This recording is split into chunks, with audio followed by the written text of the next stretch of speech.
We are joined down here in the Geodesic Dome at the Rose Festival with my new friend Marina, and she is a diamond. Marina, welcome. Thank you. The history of herbs that go back for eons.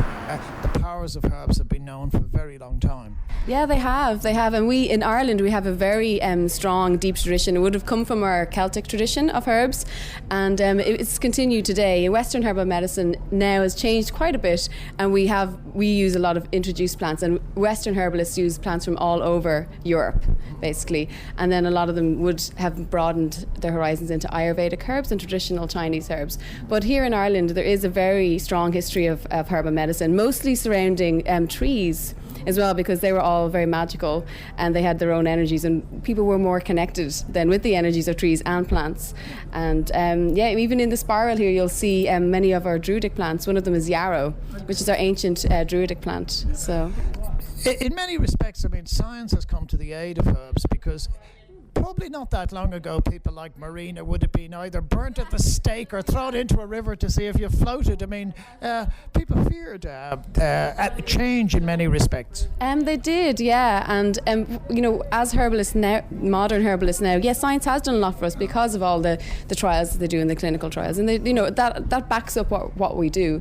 But also, one of the problems with herbal medicine now today is that people are the responsibility of their own health has been taken away from them, and that's what we're trying to do as herbalists. You have to be able to connect with yourself, connect with the plants. It's the disconnection that's really causing a lot of the conditions, a lot of the disease. So that's really important for you to. Yeah, training, is it in situ? Can they do on the net training as well?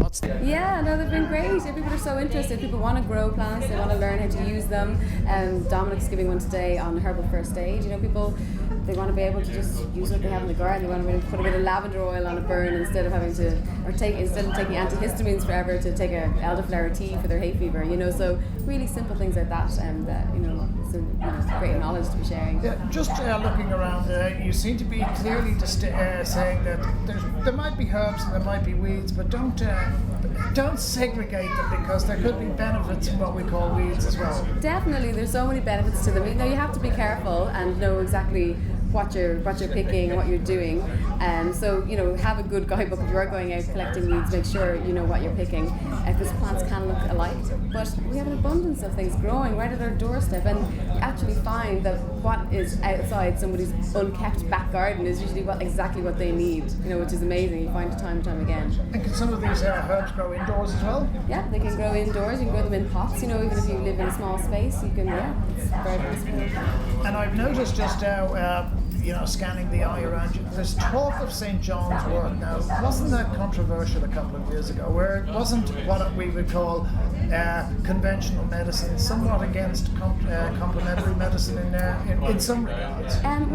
St. John's wort was, there was a bit of controversy around it, and the reason is because now you can only get it from a professional herbalist. You cannot buy it over the counter anymore, and the right to, as Irish medicines were, the right as well, because what St. John's wort does is that it works on this liver pathway in your system called the P450 pathway, and it actually cleanses, with this pathway in your system, cleanses other medications out of your body. So if you take St. John's wort, your blood pressure tablets, for example, may not work. You're making them defunct. So it is really important that you only take St. John's wort, only get it from a professional herbalist, and they know what medications you're on and whether you should be on it or not. So it is really important. So you're protecting the public too. The question then arises, somebody like yourself, I look into the eyes and I see there's honesty, but how do we know that a professional herbalist is actually reliable, or we can trust them?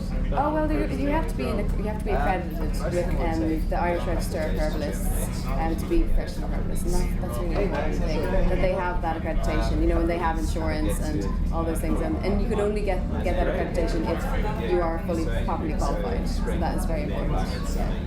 Yeah. The Rose Festival will be ending this evening, but Herbalist won't. How can people find out more about Herbalist next week and the week after? Well, we have a website. It's www.herbalishireland.ie, and Bish is actually spiral, and it's part of the design here, you'll see. And we're on Facebook as well, so you can follow us on Facebook. Just search so for the Gael Giori amongst us, that's B for the S. I for the S.